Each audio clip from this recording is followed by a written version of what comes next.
Di pertemuan-pertemuan lalu bahwa insya Allah dalam suasana ini kita akan mencoba terus menyambungkan ta'lim kita via live streaming atau secara online.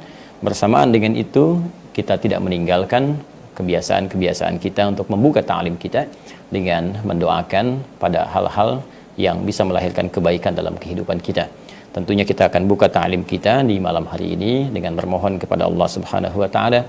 Yang pertama, semoga Allah berkenan mengangkat wabah COVID-19 atau virus corona di sekitaran kita, di Indonesia dan di dunia pada umumnya, dan menjadikan musibah ini melahirkan hikmah yang mendekatkan kita dengan Allah Subhanahu wa taala. Juga kita mengajak saudara-saudari kita untuk bersinergi dalam rangka mencoba menangani virus COVID-19 ini, sehingga dengan sinergi kita semua, insya Allah segala yang sulit akan menjadi ringan dan dipermudah oleh Allah Subhanahu wa taala. Kita bermohon pada Allah, mudah-mudahan kajian di malam hari ini diberikan kemudahan bagi kita untuk membahas, memahami dan mengamalkan isi kandungannya.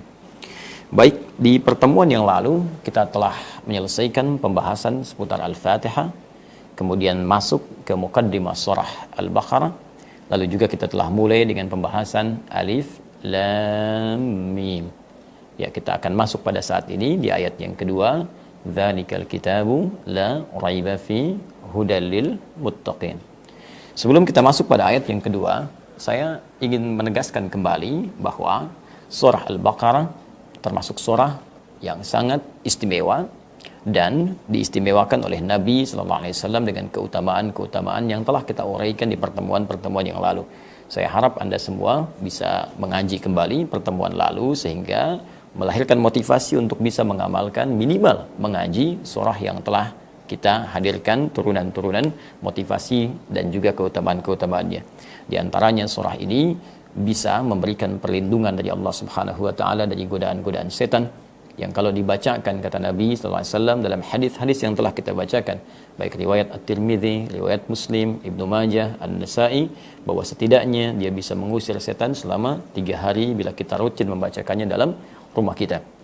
Kemudian selanjutnya Al-Baqarah merupakan surah terpanjang di dalam Al-Quran, ya urutan kedua di dalam Mushaf, yang juga 286 ayat di surah ini itu setidaknya mengambil 2 juz setengah atau 2 juz lebih dari 30 juz Al-Quran yang menghimpun dan tertuliskan di dalam Mushaf.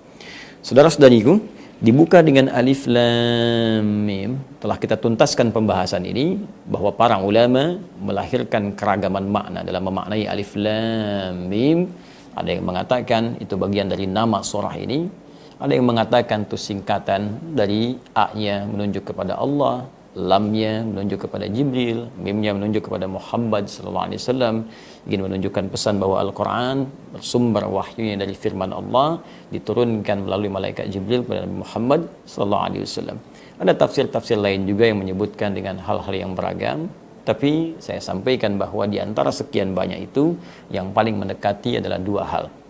Yang pertama, Allah membuka dengan Alif Lam Mim, memberikan pesan kepada umat Nabi khususnya pada masa itu, umumnya melewati setiap masa sampai dengan kini dan yang akan datang, bahwa Al-Quran diturunkan oleh Allah Subhanahu wa taala tersusun dengan ayat-ayat, kalimat-kalimat menggunakan bahasa Arab seperti orang-orang Arab biasa menyusun syair-syair mereka, menyusun kasidah-kasidah mereka.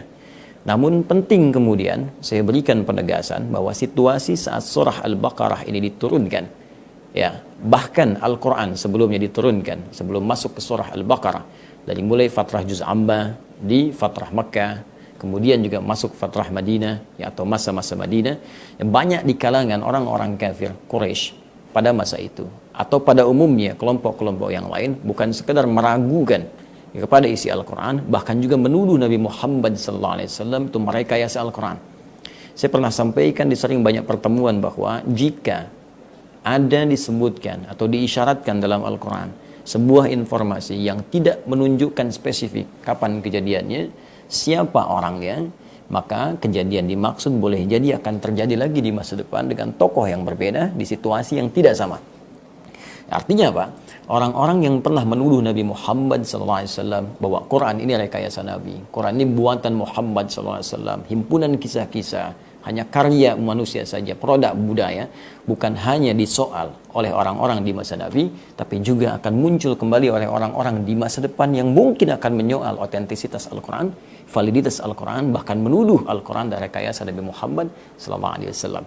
Jika terjadi di zaman ini, maka bisa kita katakan orang-orang ini sangat tertinggal, karena 15 abad yang lalu telah ada orang-orang seperti mereka dan dibentahkan dengan hanya satu kalimat dalam Al-Quran yang nanti kita akan uraikan. Nah, jika kita katakan dalam bahasa Arab, orang yang ragu saja, maka istilahnya disebut dengan syak namanya. Syakkun. Jadi itu adalah batas tengah antara ragu dan yakin. Ya, 50%, 50%. Syak. Ini poinnya. Ya, syakkun. Ragu. Tapi jika keraguan ini disertai dengan tuduhan. Nah, jadi ya. Bahkan disertai dengan bukan sekedar tuduhan, tapi juga hujatan yang tanpa bukti, ya, tanpa bukti. Jadi kalau kita sebutkan dalam bahasa Arab itu tuhmah, ya, tuhmah bila hujjah. Jadi sudah ragu, menuduh pula, sudah menuduh, menghujat pula, tapi dia tak punya bukti. Dia tak punya argumentasi, dia tak punya bukti, dia menuduh. Maka berubah kalimatnya dari syakkun menjadi raibun. Ya, jadi kalau kita turunkan kalimatnya berubah dari syak menjadi raib. Jadi kalau syakkun itu hanya ragu saja, antara yakin ya dengan kurang yakin, tengah-tengahnya ada ragu, itu syak namanya. Ya, ana asyukku hal ustaz ya'ti amla ilal masjid. Saya ini ragu, ustaznya datang nggak ke masjid? Tapi ada yakinnya datang, ada juga enggaknya. Nah, itu syak namanya. Tapi kalau sudah kita katakan raib, ya, raib itu artinya ragu, bahkan menuduh pula dan menghujat pula di situ walaupun buktinya belum valid. Maka kita katakan raib. Nah, dulu orang-orang kafir, ya, Quraisy pada masa itu dan bahkan lingkungan sekitar Nabi Muhammad SAW, ya, itu banyak yang menyoal Nabi saat diturunkan Al-Quran, bahkan mereka bukan sekedar meragukan. Sampai tadi menuduh Nabi ya sebagai syair, menuduh Nabi sebagai sahir, tukang sihir, kemudian juga pujangga, tukang rekayasa, tukang bikin macam-macam. Bahkan hujatan banyak disampaikan kepada Nabi terkait dengan turunnya Al-Quran tanpa bukti-bukti yang otentik. Nah, maka apa yang terjadi? Allah kemudian berikan tantangan kepada mereka. Kalau memang Al-Quran ini disebutkan rekayasa Muhammad SAW, padahal seperti diketahui Nabi seorang yang ummi, tak bisa baca, tak bisa menulis, apalagi kemudian harus merekayasa sesuatu. Ya, maka ditantang oleh Allah Subhanahu wa taala, Alif Lam Mim. Ya, Quran diturunkan, ayat-ayatnya, kalimat-kalimatnya dari huruf-huruf yang biasa kalian gunakan untuk membuat syair. Bukankah semua huruf itu kalian gunakan di hijaiyah yang pernah kita bahas di pertemuan sebelumnya? 29 huruf yang diucapkan. Maka kalau Anda kaji lagi di pertemuan yang lalu, saya pernah sampaikan bahwa ayat-ayat Al-Quran, surah-surahnya yang dibuka dengan huruf-huruf yang disebut dengan muqatta'ah atau huruf haja yang terpisah-pisah, itu ada yang 1 huruf, ya, masih ingat jumlahnya? 3. Ada yang kemudian 2 huruf, 9. Ada yang kemudian 3 huruf, 13. 4 huruf, 2. Kemudian yang 5 huruf, 2. 1, 2, 3, 4, 5. Ya, 3 ditambah 9, 12, tambah 13, 25, tambah 2, 27, tambah 2, 29. Jadi, Masya Allah, ya, ayat-ayat yang membuka surah Al-Quran menggunakan huruf-huruf muqatta'ah haja yang terpotong-potong, nun, qaf, sad, alif, lam, mim, alif, lam, ra, jumlahnya 29, mewakili 29 huruf yang biasa digunakan oleh orang-orang Arab untuk merangkai kata. Bahkan kalau kita turunkan seperti pertemuan lalu, huruf-huruf ini keluar dari lisan kita menggunakan makhraj, tempat keluar, maka dibagi 5 bagian.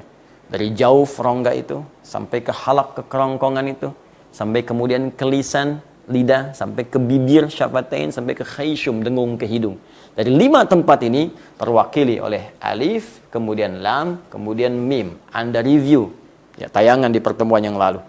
Maka seakan Allah ingin mengatakan, dari semua makhraj yang kau gunakan, membuat syair itu, membuat qasidah itu, silahkan engkau buat semisal Al-Quran, silahkan engkau buat seperti yang Muhammad sampaikan sallallahu alaihi wasallam. Ya, silahkan jika engkau benar tuduhan yang kau sampaikan, maka buktikan kau bisa membuat hal yang sama seperti Nabi Muhammad sallallahu alaihi wasallam pernah menyampaikannya. Maka ketika tantangan itu dimunculkan, nanti kita akan lihat tantangannya saat masuk ayat ke-23, 24 di Al-Baqarah, juga nanti di Al-Isra. Kita akan simak bersama bagaimana tantangan yang dimaksudkan. Tapi di sini, sebelum itu terwujud, maka Allah sudah memberikan berita kepada mereka. Ya, sama dengan beginilah, kalau kita ingin ilustrasikan, kita akan menghadapi misalnya, dari satu kejuaraan olahraga tinju misal. Ada yang terkenal Mike Tyson. Anda bukan petinju, Anda biasa-biasa saja, kan? Tiba-tiba dikatakan kepada Anda, kalau Anda berani lawan Mike Tyson, kalau memang punya kekuatan, punya kemampuan, lawan. Tapi saya beritahu dari sekarang, Anda nggak akan mampu. Nah, seperti itu ilustrasinya. Ya, gambarannya demikian. Jadi sebelum Anda pun membuat seperti Al-Quran, Anda nggak akan mampu. Karena itu, nggak usah nuduh-nuduh. Kalau memang nggak punya bukti, jangan nuduh. Ini adab dalam Al-Quran. Kalau tidak punya bukti, tak punya argumentasi, jangan nuduh. Kalau mau, maka buat yang serupa. Ini indah sekali. Sama dalam kehidupan kita juga. Jadi kalau Anda tidak sepakat dengan orang lain, jangan celah dia. Anda tidak sepakat dengan orang, jangan tuduh dia. Kalau Anda ingin berdiskusi, silakan datangkan dalil yang serupa, duduk bersama, maka kita akan lihat. Dan kalau itu benar, jalankan sebagai sebuah kebenaran. Dan kalaupun Anda tak sepakat, tidak harus menjadikan kita berselisih dalam kehidupan. Maka indah ya ajakan dalam Al-Quran itu. Baik, maka kita kembali ke sini teman-teman sekalian. Maka ketika Allah sampaikan ini ayat Al-Quran diturunkan pada Muhammad sallallahu alaihi wasallam, ya disusun dari huruf-huruf yang biasa engkau ucapkan, keluar dari makhraj yang sama yang kau ucapkan dalam lisan kalian. Maka kata Allah, sebelum kalian mampu untuk mulai menyusun dan berusaha menandingi Al-Quran, aku katakan tidak akan pernah kalian bisa mampu itu. Kenapa? Karena Quran bersumber dari zat yang sangat jauh dari apa yang engkau bayangkan. Quran bersumber dari hal yang sangat jauh dari apa yang engkau imajinasikan. Quran bersumber dari hal yang sangat jauh dari apa yang engkau tuduhkan. Dan Quran tidak sama seperti apa yang engkau tuduhkan, hujatkan tanpa bukti yang sesungguhnya itu. Nah, kalau kita ingin katakan,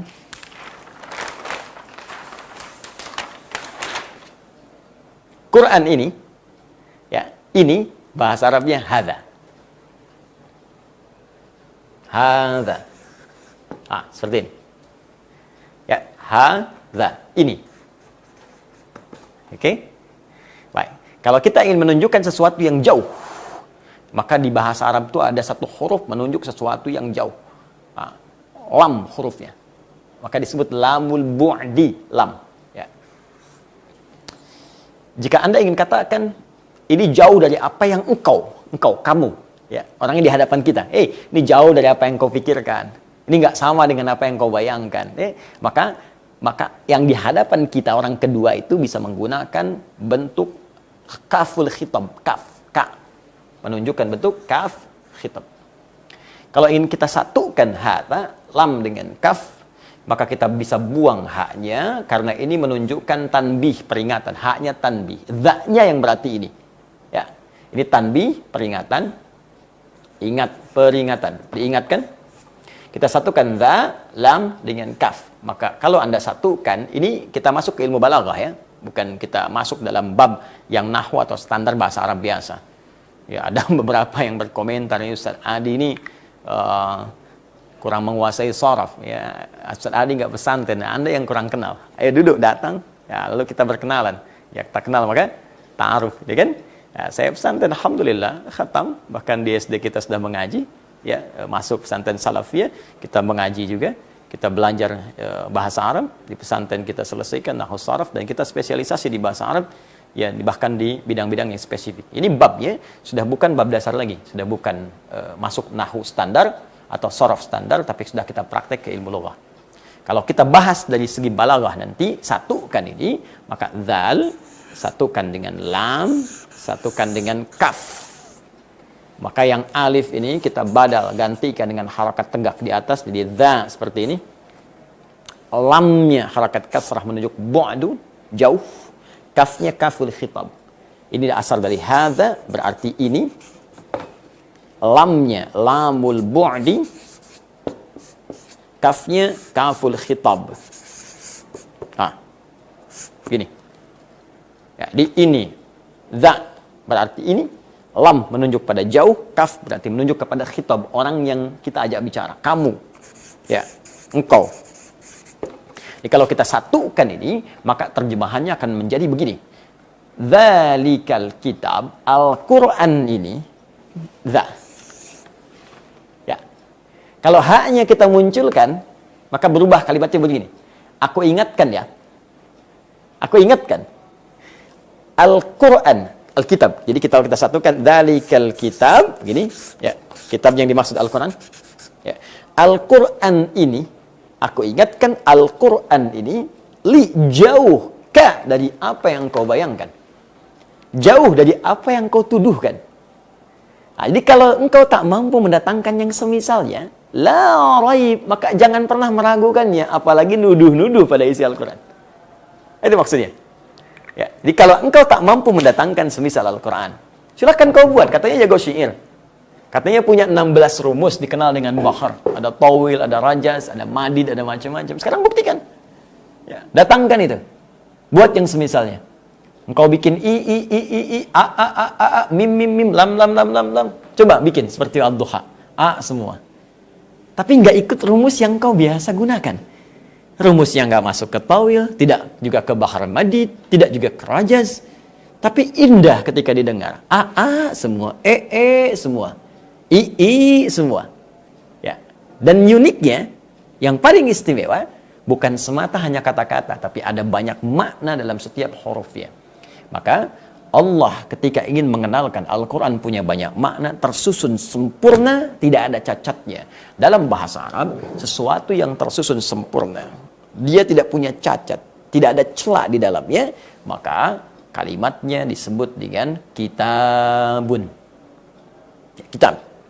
Karena itu di bahasa Indonesia kitab diartikan buku. Kenapa buku disebut dengan kitab? Karena buku tersusun dengan sempurna. Saat Anda bikin kerangkanya, masih kerangka, masih mukaddimah. Ketika jadi buku ada daftar isinya. Ada sampul dari depan sampai dengan ujungnya. Bahkan diperiksa-periksa, diedit-edit sampai rapi, sampai tidak ditemukan salah cetak, salah tulis dan sebagainya. Disebut kitab. Tapi kalau Anda ingin spesialkan bahwa ini beda. Bukan seperti buku yang lain, yang kalau dikoreksi pun pasti ketemu aja salahnya. Kurang A kah, kurang koma kah, kurang titik kah, salah cetak kah. Yang ini tidak. Karena yang menjamin langsung Allah Subhanahu wa Ta'ala, pencipta kita semua, dan yang menyampaikan Al-Quran kepada Nabi Muhammad SAW dengan sifatnya sebagai kalamullah yang bukan makhluk. Maka karena beda, harus dikhususkan. Dalam bahasa Arab, ketika Anda ingin mengkhususkan sesuatu, tambahkan alif lam di depannya. Qalamun, pena, pulpen, spidol masih umum. Punya siapapun. Al-qalam yang ini, bukan yang lain. Kitabun, umum. Ini kitab, yang lain kitab. Tapi kalau Anda ingin katakan yang ini, beda dengan yang lain. Yang terjaga, sempurna, maka tambahkan alif lam di depannya. Al-kitab. Ya, jadi kalau kita ingin sempurnakan kalimatnya, Al-Quran ini, aku ingatkan pada kalian semua. Ya, ingat haknya. Kalaupun haknya nggak dituliskan, hukumnya masih ada. Baik ya? Aku ingatkan pada kalian semua, Al-Quran ini sempurna. Tersusun dari awal sampai akhirnya, nggak akan pernah ditemukan celah. Nanti kalau kita sudah ngaji ke surah ke-15 Al-Hijr, ayat ke-9, ada jaminan Allah di situ tertuliskan. Inna nahnu nazzalna dzikra wa inna lahu lahafizun. Kami yang telah turunkan Al-Quran untuk mengingatkan kau. Ini spesial. Beda dengan yang lain. Ya, beda. Lain. Anda mau tanya apapun, informasinya ada. Ya, bahkan nanti kalau kita ada waktu luang lebih, ingin belajar tentang wabah, ya, penanganan, sebab ini, ada informasinya. Bahkan nanti detailnya ada di hadis-hadis Nabi SAW. Itu aspek yang lain. Tapi kalau kita bawa ke sini, kata Allah, aku ingatkan Al-Quran beda dengan yang lain. Ya, aku sampaikan kepada Nabi Muhammad sebagai pedoman kehidupan dan supaya engkau yakin hanya Allah yang Tuhan, yang lain bukan. Wa inna lahu lahafizun, dan kami yang menjamin Al-Quran itu akan terjaga sampai kalian berpulang pun kepada Allah Subhanahu wa Ta'ala akan tetap utuh. Karena itu silahkan, kalau Anda tidak percaya, silahkan bandingkan dengan buku. atau kitab apapun di muka bumi termasuk yang dianggap suci, yang lafadznya bertahan sampai dengan sekarang, tidak terjadi pengurangan celah sedikit pun selain Al-Quran. Harakatnya tidak berubah, hurufnya tidak berubah. Dan kalaupun ada kesalahan ditemukan di mushaf, bukan Qurannya, di mushaf, pasti akan ketahuan. Dan terjaganya di ingatan dan dalam tulisan. Jadi kalau ada di tulisan ini terlihat misalnya salah orang mencetak, maka ingatkan langsung. Ingatan langsung akan membetulkan.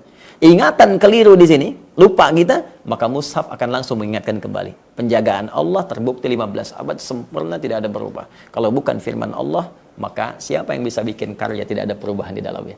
Tidak ada EYD, ejaan yang disempurnakan, tidak ada huruf yang berubah, tidak ada harakat yang berubah, dan tidak ada celah sama sekali. Sampai sekarang, sejak 15 abad, tetap dibuka dengan Al-Fatihah, diakhiri dengan An-Nas, sempurna.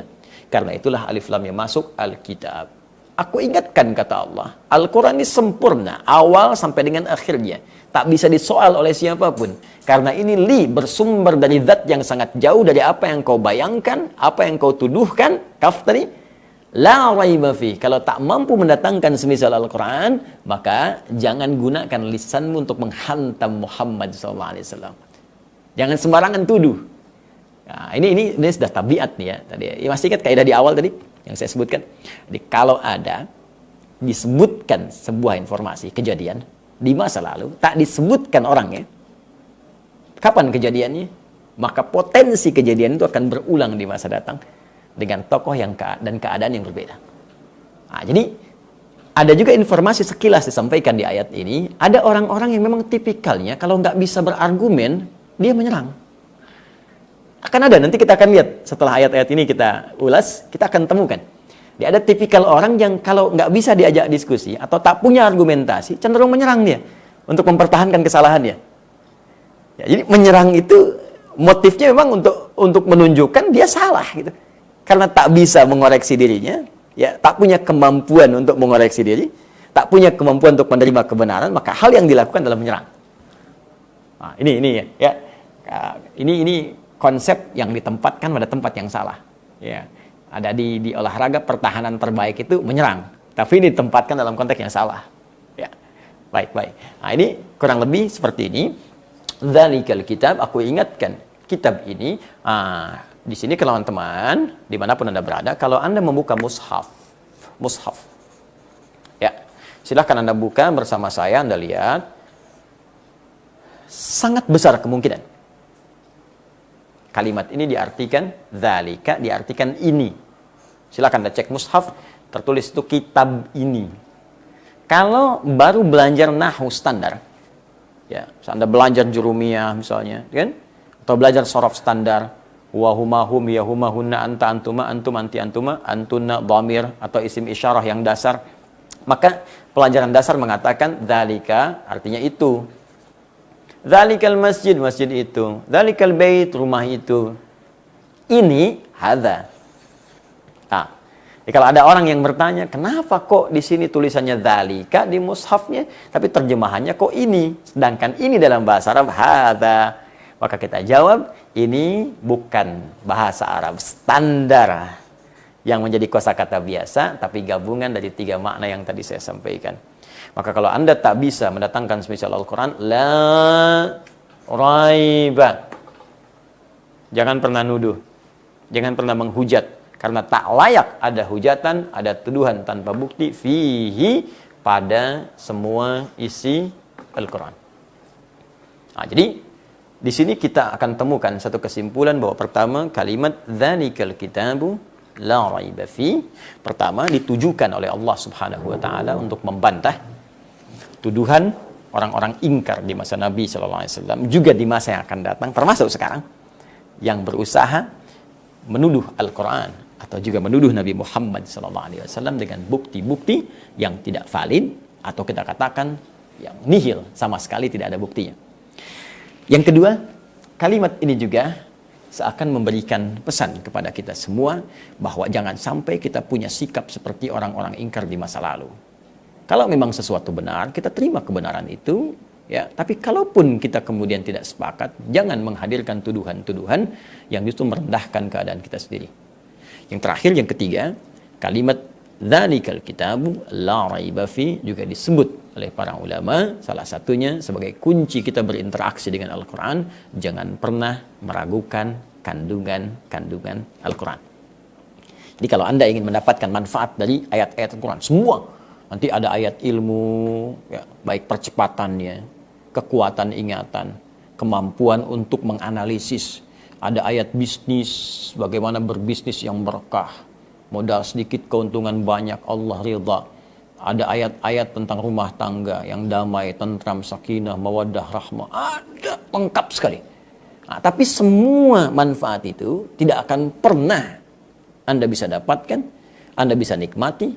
Bahkan nanti ada ayat-ayat tentang kesehatan, bagaimana mendapatkan penawar, ya, dari sebuah penyakit yang sulit diobati, dari kebiasaan buruk berubah jadi baik. Nggak akan pernah dapat manfaat itu kalau belum apa-apa kita sudah meragukan Al-Quran. Apalagi kalau sudah nuduh Quran, itu yang paling bahaya. Jadi ragu saja itu nggak boleh, apalagi nuduh. Jadi kalau sudah menuduh itu ya sudah. Orang kalau sudah anti Quran, jangankan mendapat manfaat, mendengarkan pun pasti akan anti. Disebutkan pun pasti akan, mohon maaf, menolak karena dengan keangkuhan yang tadi hadir. Nah, ini persoalan yang kita bisa dapatkan dari kalimat dzalikal kitabu la raiba fi. Jadi sebagai seorang muslim yang baik, maka sepanjang Anda ingin berinteraksi dengan Al-Quran, maka harus dibuka dengan keyakinan penuh, jangan pernah meragukan isinya. Dan kaidah ini berlaku dalam konteks satu, membaca, awas, baca disebut dengan qiraah. Nah, kalau Anda mau baca, jangan ragu, ayo mulai baca. Jangan hukumi diri Anda sebelum baca. Oh, saya ini sudah 50 tahun dan 60 tahun, kayaknya telat. Tidak, jangan ragu, baca aja. Karena itu dibuka dengan alif lam mim. Ada keterangan yang tidak populer, tapi sangat bagus. Ya, kenapa dibuka dengan alif lam mim? Ya, salah satunya ingin menunjukkan pesan bahwa Al-Quran ini akan mudah dan bisa dibaca oleh siapapun, karena semua huruf dalam Al-Quran itu adalah huruf-huruf yang bisa diucapkan dari semua makhraj, tempat keluarnya huruf yang ada dalam tubuh kita. Jadi sepanjang kita bisa bicara, pasti bisa ngaji. Kecuali orang-orang ragu. Jadi kalau Anda mau ngaji, ngaji, semangat, bismillah. Jangan karena satu dua hal jadi ragu, tidak. Ya, sampai kita lancar. Kedua, untuk mengkaji. Ya, mengkaji. Tilawah. Nah, ini. Beda antara baca dengan kaji. Ya, dapat misalnya awalan meng, kan? Jadi mengaji. Ya, kaknya kan hilang. Ya kan? Kokoh, mengokohkan, kak depannya hilang. Ya. Kacau, mengacau, ya kan? Baik. Nah, ini kalau kita satukan, misalnya dapat dari depannya awalan meng, ya tambahnya jadi mengaji. Ya, mengaji. Jadi mengaji itu sebetulnya bukan hanya baca, tapi mengkaji, mendalami isinya, lihat tafsirnya, dan sebagainya. Nah, kajian ini pun dasarnya tadi, la raib, jangan ragu. Anda mau bahas warisan. Kata Allah warisan begini, laki-laki dengan perempuan bagiannya sekian, sekian, ayah sekian, ibu sekian, anak sekian, cucu sekian. Ya, kalau Anda mau kaji itu, jangan ragu. Setelah paham, praktekkan. Anda bahas ayat tentang belajar, bahas tentang bisnis, tentang rumah tangga, tentang macam-macam. Jangan ragu.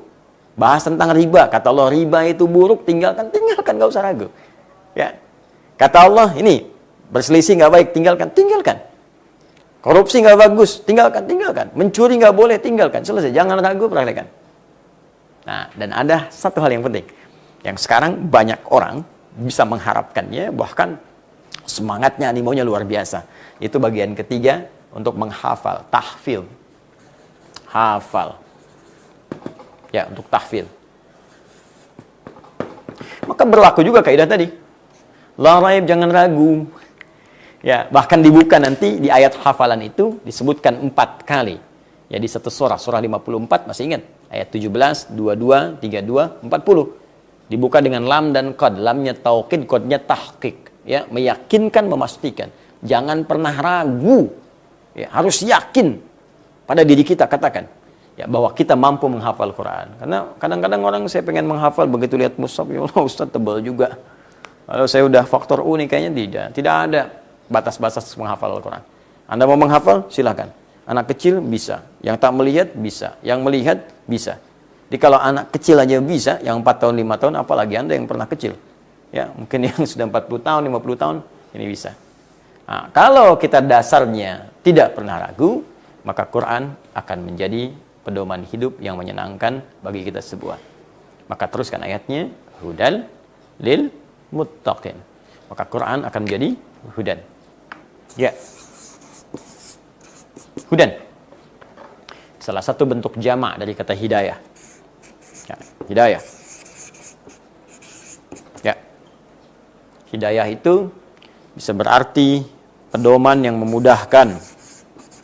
Ya, jadi kalau dapat pedoman, sering disebut orang dengan petunjuk. Ya, petunjuk itu kan hal yang menunjukkan kita sehingga membuat aktivitas kita mudah. Tolong tunjukkan pada saya di mana jalan ke Masjid Al-Ihsan. Ditunjukkan, mudah akses. Tolong tunjukkan pada saya bagaimana cara membaca kalimat ini. Ditunjukkan, mudah. Maka hidayah salah satunya bisa diartikan pedoman atau petunjuk yang memudahkan kita untuk mengerjakan sesuatu. Nah, bisa berarti pula ini hidayah adalah jalan menuju kesuksesan. Bisa berarti pula solusi dari persoalan yang dihadapi. Bisa berarti pula jalan menuju kebahagiaan. Jadi kalau hidayah bisa berarti pedoman, petunjuk yang mudah, jalan menuju kesuksesan, solusi dari persoalan, hal yang melahirkan kebahagiaan. Ada lagi, hidayah itu bisa berarti kenikmatan untuk menunaikan ibadah. Ya, tambahan iman untuk menikmati ya ibadah yang ditunaikan. Jadi kalau ada orang beriman itu dapat hidayah, salah satunya dia akan nikmat mengerjakan ibadah. Ya, sholat dari wajib tambah sunnah, puasa tambah sunnah, baca Quran enak. Ini kenikmatan untuk beribadah. Nanti kita akan lihat turunan ayatnya.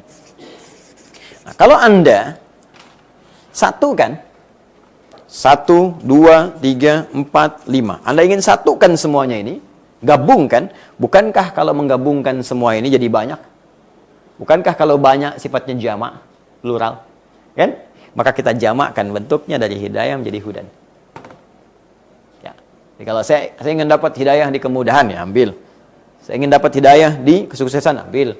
Saya ingin dapat hidayah di misalnya solusi dari masalah rumah tangga, pekerjaan, kehidupan sosial, ya silakan ambil. Tapi kalau Anda inginkan semuanya, saya ingin ibadah nikmat, nggak punya masalah, ya saya pengennya setiap pekerjaan mudah, saya pengen hidup bahagia, gabungkan semua, maka hudan.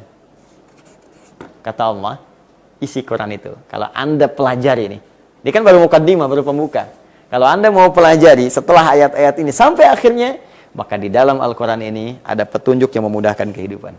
Ada solusi dari semua persoalan. Ada jalan menuju kesuksesan. Ada jalan kebahagiaan. Dan ada kenikmatan ibadah kalau kita mau mengamalkannya. Tapi, apakah semua orang Islam bisa mendapatkan itu semua? Tidak. Allah berikan kualifikasi khusus, bahkan pada orang Islam yang ingin mendapatkan ini semua. Yang telah beriman, mereka mesti bertransformasi diri dari sekedar muslim saja yang mengatakan dengan syahadatnya, upgrade dirinya menjadi orang yang lebih baik, masuk pada kriteria takwa. Satu orang disebut dengan taqi, banyak orang disebut dengan muttaqin. Jadi kalau Anda ingin mendapatkan semua manfaat ini, kata Allah, upgrade diri Anda menjadi orang yang takwa. Upgrade diri Anda menjadi kalangan muttaqin. Tingkatkan diri Anda menjadi bagian dari orang-orang yang takwa. Maka informasinya ditutup dengan kalimat akhir, hudal lil muttaqin. Nah, sekarang tawarannya kembali kepada Anda. Mau nggak bahagia? Ini. Ya, silakan Anda sukses di kantor tapi nggak bahagia. Kan nggak enak. Ya, mau nggak mudah pekerjaan? Mau nggak dapat kesuksesan? Mau nggak semua masalah selesai? Mau nggak enak ibadah? Pasti semua mau. Tapi di antara yang mau itu, siapa yang punya tekad? Di antara yang punya tekad, siapa yang berniat sungguh-sungguh, serius? Maka kalau Anda serius, jadi orang takwa. Lalu Anda berkata, Ustaz, saya siap jadi orang takwa. Saya pengen, saya mau. Bagaimana caranya? Nah, ketika Anda mulai ingin mendapatkan itu semua dan ingin jadi bagian takwa, maka Al-Quran merespon itu semua dan memberikan bimbingan kita semua untuk menjadi pribadi yang takwa. Nah, bagaimana caranya? Kita akan lihat dalam pertemuan berikutnya insyaallah dengan kajian masih dalam Al-Quran Sunnah Solution pada pembahasan surah Al-Baqarah. Untuk saat ini kita cukupkan dulu dalam kajian kita pada malam hari ini, dan tentunya seperti biasa kita berusaha untuk meyakini apa yang kita bahas dengan baik. Kemudian yang kedua, ini juga yang sangat penting untuk mengamalkan apa yang telah kita pelajari. Dan dalam situasi saat ini khususnya, saya juga menghimbau kita untuk banyak-banyak berdoa, beristighfar kepada Allah Subhanahu wa taala, mengoreksi diri bahwa mudah dalam kehidupan ini bagi Allah untuk memberikan banyak jalan-jalan kepada kita untuk berubah menjadi lebih baik lagi. Anda yang setiap hari mungkin berpikir menumpuk kekayaan, ternyata dengan satu virus kecil ini yang bahkan tak nampak dalam kasat mata kita, sehari bisa kehilangan miliaran, bahkan triliunan, bahkan macam-macam. Artinya, memang satu masa semua itu akan kita tinggalkan. Kita akan kembali kepada Allah. Ya, kita tidak bawa apapun. Dan banyak hikmah kalau kita ingin dapatkan. Tapi hikmah terbaik adalah bagaimana kita bisa bersatu, membangun sinergi yang baik, membawa nilai-nilai kebaikan. Saya melihat kadang ada yang lebih bahaya daripada corona, daripada virus COVID-19, yaitu virus hoax, ya, virus pertengkaran, virus perselisihan. Ya, sudah tahu kita sedang dalam keadaan sulit, masih bertengkar juga, masih bikin hoax juga, ya, masih saling menyalahkan juga. Ya, kapan kita bisa membangun diri lebih baik? Kalau kita nggak mampu melewati yang kecil, bagaimana kita menjadi bangsa yang besar? Ya, karena itu mari kita bersatu dalam kebaikan. Dan alhamdulillah saya telah sampaikan juga, sudah ada bimbingan dari Fatwa MUI, juga beberapa sudah merespon. Tapi saya ingin mengingatkan satu yang sangat penting. Sekalipun di satu daerah yang datanya sudah kita bisa akses, ya, daerahnya merah, ya, sudah terkontaminasi dan sebagainya, sampai kemungkinan juga bahkan mungkin sudah diambil keputusan untuk menutup, ya, sementara masjid sebagai tempat untuk beribadah berjamaah, baik Jumatan ataupun rutin. Tapi saran saya begini, azan itu tetap berkumandang, ya, walaupun salat berjamaahnya tidak ditunaikan di masjid. Berjamaah itu bisa ditunaikan di rumah dengan keluarga, bisa. Ini kesempatan, ya, para ayah menjadi imam yang jarang juga pulang ke rumah jadi imam, tapi tetap azan dikumandangkan. Dan boleh nanti salah satu lafadznya yaitu ditambahkan dengan kalimat, ya, as-salatu fi rihalikum, atau tempat-tempat Anda berdiam. Ya, jadi azan tetap berkumandang karena azan itu syiar. Dan ingat, seperti yang saya sampaikan, dalam situasi yang tidak normal, hal yang kita kerjakan, ya, di rumah pun dalam keadaan darurat itu sama nilainya dengan kebiasaan kita saat kita terbiasa ke masjid. Yang salah itu yang tidak sholat. Jadi jangan sampai masjidnya sementara tidak difungsikan, ya, tapi adzannya tidak berkumandang. Jadi tetap saya mengusulkan, bahkan menyarankan adzan tetap berkumandang sebagai penanda waktu sholat telah tiba. Syiarnya tetap ada dan orang di rumah tahu kapan waktunya sholat. Ya, kalau Anda tidak adzan dari masjid, ya bagaimana orang tahu di rumah kapan waktunya sholat? Hanya kegiatan berjamaahnya barangkali dialihkan ke rumah masing-masing. Kemudian ada redaksi-redaksi yang secara fikih menurut saya itu mesti juga dikoreksi, ya, diluruskan, dibenarkan. Nah, seperti misalnya kita menunda sholat Jumat, ya, sholat nggak bisa ditunda. Ya, tapi kalau dialihkan ke dalam bentuk sholat yang lain bisa. Ya, kita sementara tutup masjid, kita tunda dulu sholat Jumat minggu depan. Nah, ini bukan menunda, karena sholat itu sifatnya bukan ditunda. Kalau Jumatan nggak dikerjakan, artinya Jumat yang nggak dikerjakan ganti dengan zuhur. Jadi kita bisa katakan untuk Jumat ini misalnya di satu kota tertentu, ya dialihkan dulu ibadahnya ke zuhur, masjidnya tidak difungsikan. Nanti insya Allah beberapa pekan ke depan kita akan hadirkan kembali. Dan kita dukung, ya, hindari celaan, kita support semaksimal mungkin yang bisa kita lakukan. Dengan itu insya Allah wabah ini akan segera berlalu dan hikmahnya akan nampak dari situasi ini.